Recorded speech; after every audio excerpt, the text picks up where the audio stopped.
इस कार्यक्रम के प्रायोजक हैं श्री निहाल चंद्र जी जैन, श्रीमती अचरज कुमारी जैन, श्री घेवर चंद्र जी जैन, श्रीमती कल्पना देवी जैन, श्रीमती सुनीता जैन, श्री विनय जैन, श्रीमती पूर्वी जैन, जयपुर, राजस्थान। संयम प्रकाश नाम का ये ग्रंथ है और आज हम यहाँ राले नॉर्थ कैरोलिना से चर्चा कर रहे हैं सभी साधर्मियों के बीच में। हमारा लगभग 1-1.5 वर्ष से ये ग्रंथ चल रहा है, संयम प्रकाश, और बहुत ही सुंदर ग्रंथ है। और आज 403 नंबर का यह प्रवचन है, रोज़ाना चलते हुए, नियमित चलते हुए। पिछले प्रकरणों को मैं थोड़ा सा 2-5 मिनट में रिपीट करना चाहता हूँ, जिससे आप लोगों को पता लगे कि क्या विषय चल रहा है। मैंने ये चर्चा भारत से जो चल रही थी, इंडिया से चलते हुए आ रही थी, उसके बाद में इस चर्चा को टोरंटो के अंदर भी लगातार 7 दिन में चलाया, जिसे मोना के भी सभी ग्रुप के सदस्यों ने सुना है, मुमुक्षु ऑफ नॉर्थ अमेरिका वालों ने भी। उसके बाद में ह्यूस्टन और डलास होते हुए यह सब क्रम चलते हुए आज हम यहाँ राले में आप लोगों के बीच में चर्चा कर रहे हैं। प्रकरण चल रहा था ध्यान का। अब जब ध्यान की चर्चा चलती है तो विशेषकर जो बहुत स्वाध्यायी और आत्मार्थी लोग हैं, उनको थोड़ा सा ऐसे लगता है कि ध्यान की चर्चाएं माने ये अध्यात्म के प्रकरणों में बहुत कम होती है और स्वाध्यायी लोगों के बीच में बहुत कम होती है। ये ध्यान की बातें कहाँ से आ गई अपने लोगों के बीच में?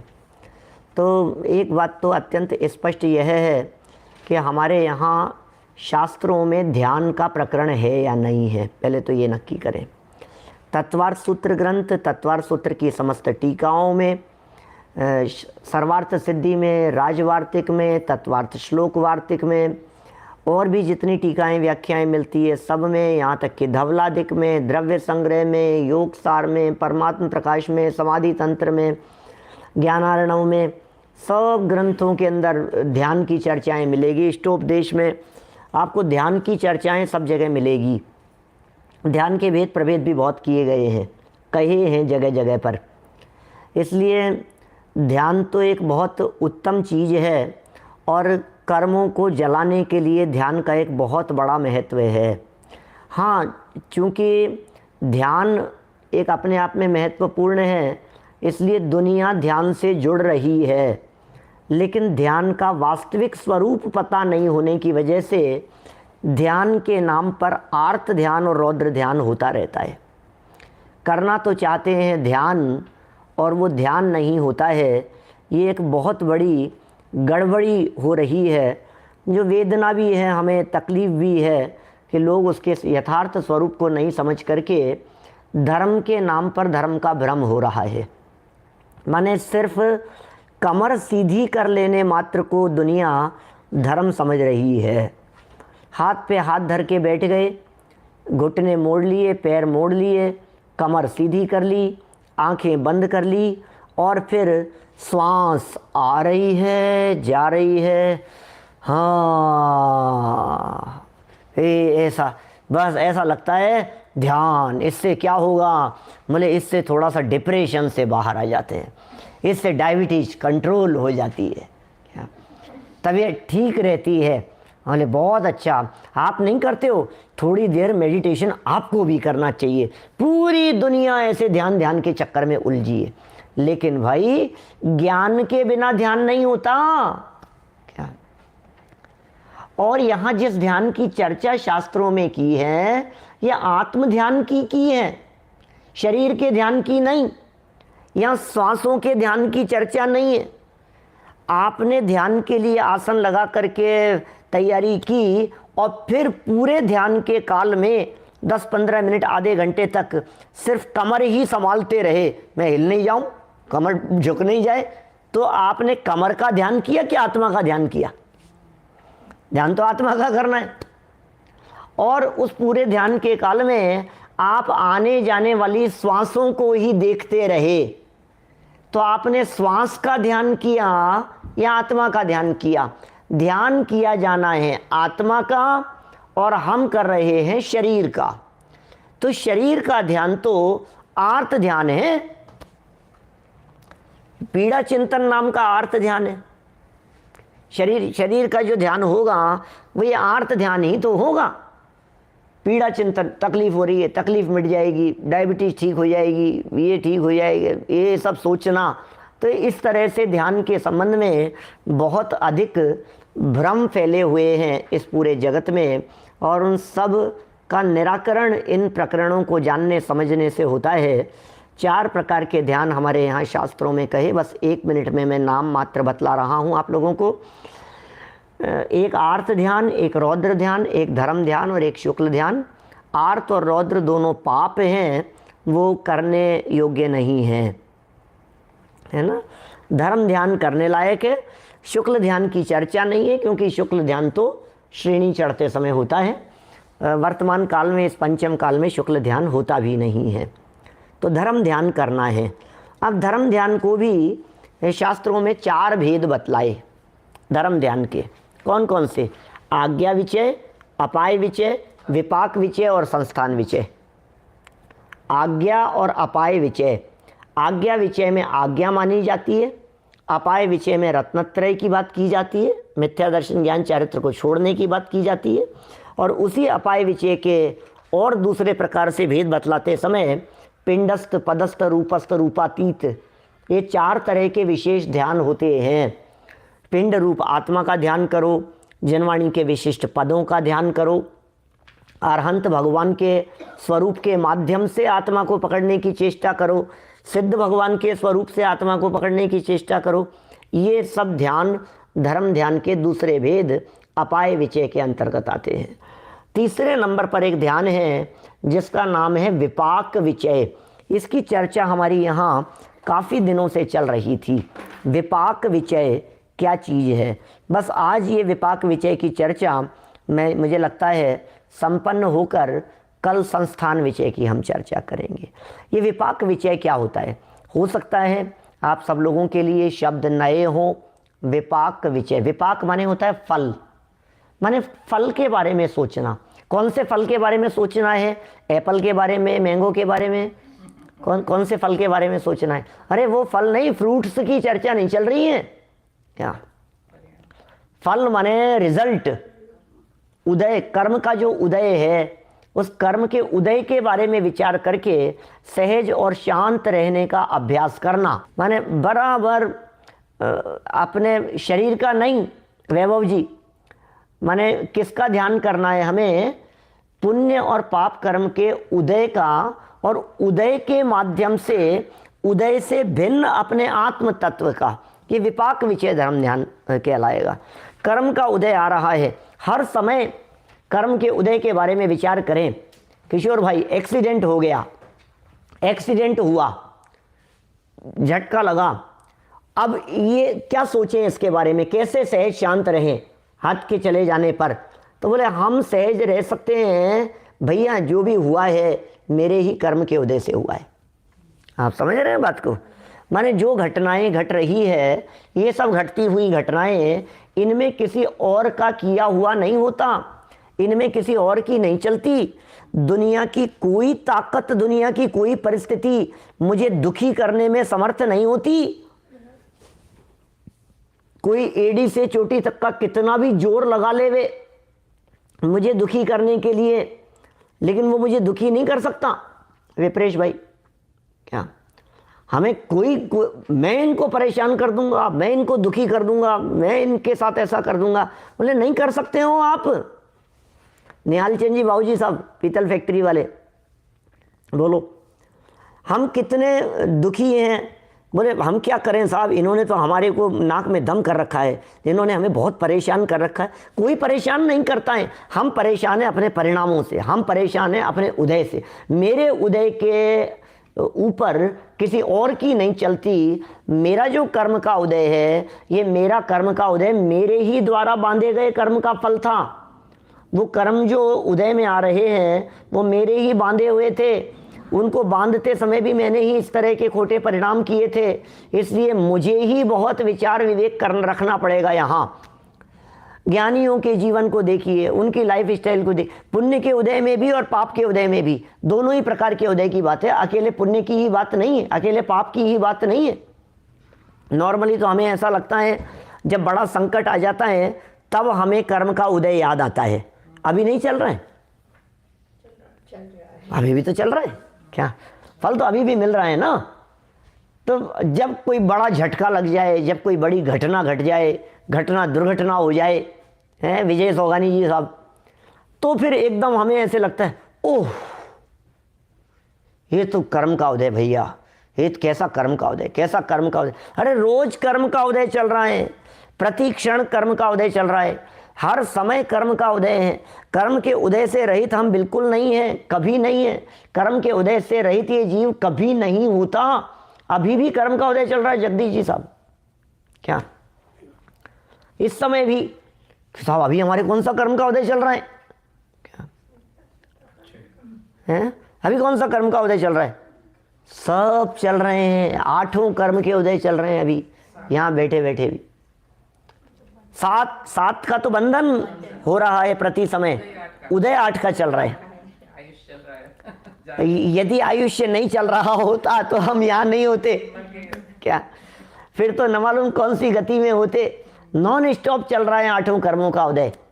पुण्य का भी चल रहा है, पाप कर्म का भी चल रहा है। राकेश जी मोदी साहब बोलो, पुण्य और पाप सबके उदय बराबर चलते रहते हैं और हर समय चल रहे हैं। अब इस पुण्य पाप कर्म के उदय का विचार करके सहज और शांत रहने की कला हमें सीखनी है।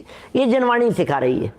ये पुण्य और पाप कर्म का उदय हमें ये सिखा रहा है कि ये जो कर्म का उदय आया है, ये कर्म का उदय हमारे ऊपर नहीं आया है। हम क्यों तकलीफ पा रहे हैं?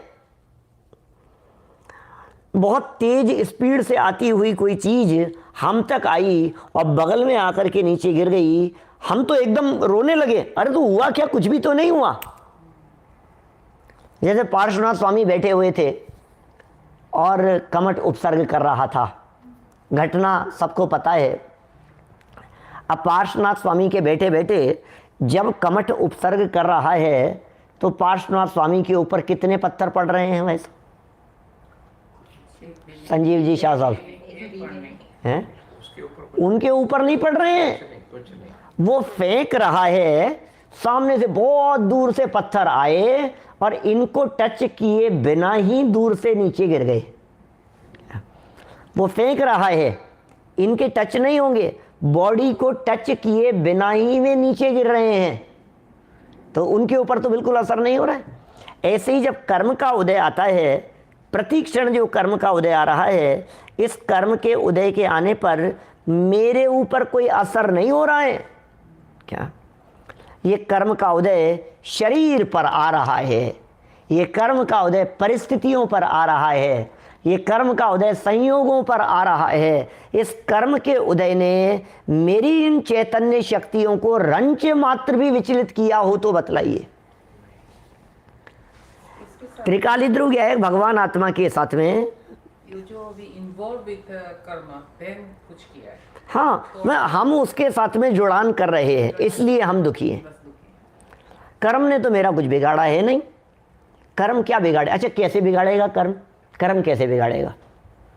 जिस तरह से हम रोड पर चल रहे हैं और पत्थर है रखा हुआ, अब आप ये कहें कि ये पत्थर मुझे मार रहा है, ये पत्थर मुझे दुखी कर रहा है, तो कैसे करेगा भाई? ये पत्थर आपको कैसे दुखी करेगा? कि नहीं नहीं, इस पत्थर की वजह से मुझे चोट लग गई। पत्थर की वजह से चोट लग गई? मैं देख करके नहीं चला इसलिए पत्थर से टकरा गया।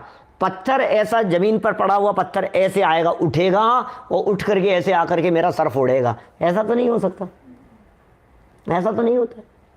तो ऐसे ही कर्म के उदय के साथ में यही बात है। ये जो कर्म का उदय है, ये कर्म का उदय भी आ रहा है और मैं इसके साथ में जुड़ान करके मुझे कर्म का उदय में मुझे फल मिला, मैं दुखी हो गया, मेरे साथ ऐसा हो गया, मेरी ऐसी परिस्थितियां हो गई। ये पुण्य पाप कर्म के उदय के साथ में जुड़ान कर हम दुखी होते रहते हैं। यहाँ विपाक विचय धर्म ध्यान के माध्यम से ये बतलाना चाहते हैं कि दुनिया में देखिए महापुरुषों को, देखिए महापुरुषों के जीवन चरित्र को, देखिए उनके जीवन में घटने वाली घटनाओं को, और फिर हमें ये बतलाइए उन घटनाओं को देख करके कि इनमें कौन कौन व्यक्ति इस घटना में कितना दुखी था। जब पांडवों के साथ में बहुत बुरी परिस्थितियां बनी, माने उन्हें लाक्षागृह में जलाने का प्रयास किया, छुड़वा दिया, जंगल में अज्ञातवास और वनवास और जो भी उनके साथ में परिस्थितियां बनती रही, मारने के लिए चारों तरफ से जो भी स्थितियां बनी, वे कितने परेशान थे। और अंत में तो दीक्षा लेने के बावजूद भी चैन नहीं पड़ा। कौरव तो थे नहीं, अब जो कौरवों का जो भांजा था, क्या दुर्योधन का भांजा, अब वो आकर के बोले मेरे मामा और मेरे कुल को इन्होंने नष्ट किया है, ये ध्यान कर रहे हैं, ये शेर शांत दिखाई दे रहे हैं। अब वो लोहे के कुछ सरिये पड़े हुए थे वहाँ, लोहे के उन सरियों को गर्म किया, लाल हो गए, फिर उनको घुमाया, मोड़ करके उनके जैसे गले में पहनाया, उनको जैसे हाथों में पहना दिया, ऐसे गरम गरम ऐसे लाल करके उनको पूरा शरीर ऐसे जलने लगा। मैं आपसे पूछ रहा हूँ, बाहर में शरीर जल रहा है, लेकिन उस काल में भी वे पांडव महामुनिराज अपार शांति का अनुभव कर रहे हैं या नहीं? क्या शांति का अनुभव कर रहे हैं? अनंतानुबंधी नहीं है, अप्रत्यख्यानावरण नहीं है, प्रत्यख्यानावरण नहीं है। तीन कषाय चौकड़ी के अभाव में अंतर में प्रचुर स्व संवेदन का वेदन कर रहे हैं। आनंद के झरने झरते प्रदेशों में निज ध्यान जब धरते हैं, क्या निज ध्यान कर रहे हैं वे, और आनंद के झरने अंतर प्रदेशों में झर रहे हैं। ये क्या चमत्कार है ये। दुनिया देख रही है, मुनिराज परेशान हो रहे हैं, दुनिया देख रही, और बेचारे, अरे बेचारे मुनिराज नहीं है, बेचारे हम लोग हैं। क्या बेचारे मुनिराज नहीं है, मुनिराज तो सहज शांत आनंद मग्न रहने वाले हैं। किसी भी मुनिराज की चर्चा कर लीजिए आप। गुरुदत्त मुनिराज, आप जानते हैं क्या घटना घटी थी गुरुदत्त मुनिराज के साथ में? क्या द्रोणगिरी से निर्वाण की प्राप्ति की है उन्होंने। द्रोणगिरी मध्य प्रदेश का एक बहुत सुंदर क्षेत्र है, छोटा सम्मेद शिखर कहा जाता है उसे। सम्मेद शिखर जैसी यात्रा है, छोटी सी है, बहुत छोटी, लेकिन उसी तरह की परिक्रमा और उसी तरह का जंगल और बहुत सारे मंदिर हैं वहाँ। उन्हें कॉटन में लपेट कर, कपास में लपेट दिया, मुनिराज ध्यान कर रहे थे, और उन्हें ऐसा लपेट दिया पूरा रुई से, और आग लगा दी उसमें, रुई में आग लगा दी। अब जरा सोचिए हीराचंद जी वैद्य साहब, क्या कैसी स्थिति हुई होगी। केरोसिन डाल दिया और जला दिया उनको, पूरा शरीर ऐसे राख जैसा हो गया, काला हो गया होगा। हम सोच नहीं सकते उस तकलीफ के बारे में। हम तो इन बातों को सुनने मात्र से हमारे रोंगटे खड़े हो रहे हैं। क्या बात सुनने मात्र से हमें ऐसे क्या कैसे चला, एक उंगली अग्नि में लग जाती है हमारे को तो हमारी क्या हालत होती है। और अभी ये बात सुनकर के अपने को कैसा लग रहा है, मुनिराज उस गरम उबलते हुए उस आग की लपटों में बैठे हुए मुनिराज के जीवन में भी अपार शांति की अनुभूति चल रही है। यदि वो शांति की अनुभूति नहीं होती तो चंद मिनटों में उन्हें निर्वाण की प्राप्ति कैसे होती, केवल ज्ञान कैसे हो जाता। अरे अभी तो अपार सुखी है। क्या रमेश बुरीचा जी साहब, अभी आग लगने के काल में भी वे मुनिराज अपार सुखी हैं, और अभी चंद मिनटों में अनंत सुखी होने वाले हैं।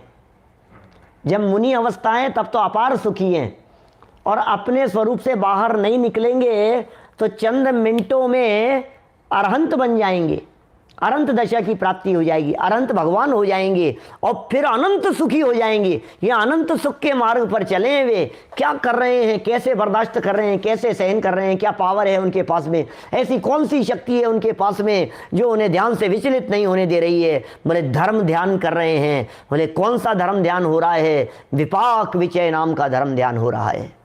कुमार की भी वही कथा है। हाँ, गज कुमार मुनिराज की भी उसी तरह की कथा है। गज कुमार मुनिराज हो, सुकौशल मुनिराज हो, एक के बाद एक लाइन लगा करके हमारे महामुनिराजों के जीवन को देखें तो हमें ऐसे लगता है क्या किया, कैसा जीवन है यार, गजब ही हो गया भाई साहब। ये तो अद्भुत है। इसका मतलब उनके पास में कोई स्टाइल है, उनके पास में कोई चीज़ है। जैसे मैं आपको बतलाऊं, ये जो जादू का खेल दिखाने वाले, सर्कस में रोल प्ले करने वाले, कभी आपने देखा होगा भारत में पहले तो बहुत आते थे, पिछले कुछ वर्षों में तो नहीं देखा, लेकिन वो चौराहों पर आते थे और वो खेल दिखाते थे हैं ऐसे मज़ारी, और वो सारे लोग इकट्ठे हो जाते थे चारों तरफ। आप लोगों ने सबने देखे हैं भारत में हैं? अभी तो 10-5 साल 15 साल में तो देखा नहीं मैंने, लेकिन पहले बचपन में बहुत ऐसे आ जाते थे, सब लोग इकट्ठे हो जाते थे स्कूल के बाहर और इधर कोई खेल दिखाने के लिए। फिर वो कुछ ऐसा करता था कि वो आग जलाता था और वो आग निकालता है, कभी कुछ करता है, कभी अंगारे बिछे हुए होते हैं, उन अंगारों के ऊपर चलता है, गरम गरम के ऊपर, जैसे अपन टच नहीं कर सकते बहुत, वो उसके ऊपर चल रहा है। तो क्या होता होगा, वो कुछ तो होता होगा। उनके पास में कोई ट्रिक होती है, ट्रिक, दीपेश जी, उनके पास में कुछ ऐसी कलाएं, कुछ ऐसी ट्रिक है, बस हम करें तो जल जाएं, मर जाएं। ये आते हैं, क्या बोलते हैं, ये खतरों के खिलाड़ी जैसा, क्या बहुत खतरनाक। और फिर नीचे चेतावनी लिखी हुई आती है, क्या ऐसी चेतावनी लिखी हुई आती है, यह आपके जान के लिए खतरनाक हो सकता है, इसको देख करके जान जोखिम में न डालें, इस तरह की चेतावनी लिखी हुई आती है। क्योंकि बच्चे लोग उसको करने लग जाएं देख करके, ये कूद रहा है हम भी कूद जाएं, ये ऐसा कर रहा है हम भी करने, अरे नहीं भाई मर जाओगे तुम करोगे तो वो जो कर पा रहे हैं वो कैसे कर पा रहे हैं, वो कैसे कर रहे हैं? संजीव जी शाह साहब बोलो। वो क्या, क्योंकि उनके पास में कुछ है, कोई तो है, कुछ ऐसी चीज़ है, कुछ सॉल्यूशन लगाते होंगे या कुछ ऐसा करते होंगे या कुछ फास्ट करते होंगे, जल्दी जो भी जैसा उनका होता होगा, लेकिन कोई चीज़ है, कुछ ना कुछ है उनके पास में। बस यही बात हम कहना चाह रहे हैं आपसे। जैसे आपको ये लग रहा है कि इनके पास में कुछ ना कुछ है, ऐसे ही हमारे महामुनिराजों के पास में भी कुछ ना कुछ कला है, और उस कला का नाम क्या है? वो है जीव जुदा पुद्गल जुदा, यही तत्व को सार। ये कला है उनके पास में, क्या ये आनंद का मार्ग है उनके पास में। अरे जो जल रहा है वो मैं नहीं, और जहां मैं हूं वो जल सकता नहीं। क्या ख्याल में आ रही है बात? भिन्न है, जीव जुदा है और मैं जुदा हूं। क्या शेर के काल में भी, क्या सोचना जरा, जीव जुदा पुद्गल जुदा, यही तत्व को सार, और बाकी जो कुछ और है यही को विस्तार। इष्टोपदेश में कह रहे हैं, जीवो अन्य पुद्गलश्चन्य इत्यसौ तत्व संग्रह, यदन्यत उच्यते किंचित सोस्तु तस्यैव विस्तरे। ये क्या है? जीव अलग है, पुद्गल अलग है, शरीर अलग है, आत्मा अलग है, कर्म का उदय शरीर पर आ रहा है। क्या विपरीत परिस्थितियाँ ये सब शरीर और संयोगों में बन रही है, मेरे ऊपर नहीं, मेरे पास में नहीं आ रही है। अरे मेरे तो आसपास में भी नहीं है। अपने स्वरूप में यदि मैं रहूँगा तो सहज और शांत रह सकता हूँ। विपाक के काल में, विपाक विषय धर्म ध्यान की चर्चा चल रही है, विपाक के काल में ध्यान देना, विपाक के काल में माने कर्म के फल के काल में उससे दृष्टि हटाकर अपने स्वभाव की तरफ दृष्टि दे लेने पर, फल के काल में फल से दृष्टि हटाकर जो मुनिराज अपने उपयोग को अपने स्वभाव के भीतर ले जाते हैं, उन्हें वे कर्म का उदय दिखाई नहीं देता। इस कार्यक्रम के प्रायोजक हैं श्री निहाल चंद्र जी जैन, श्रीमती अचरज कुमारी जैन, श्री घेवर चंद्र जी जैन, श्रीमती कल्पना देवी जैन, श्रीमती सुनीता जैन, श्री विनय जैन, श्रीमती पूर्वी जैन, जयपुर राजस्थान।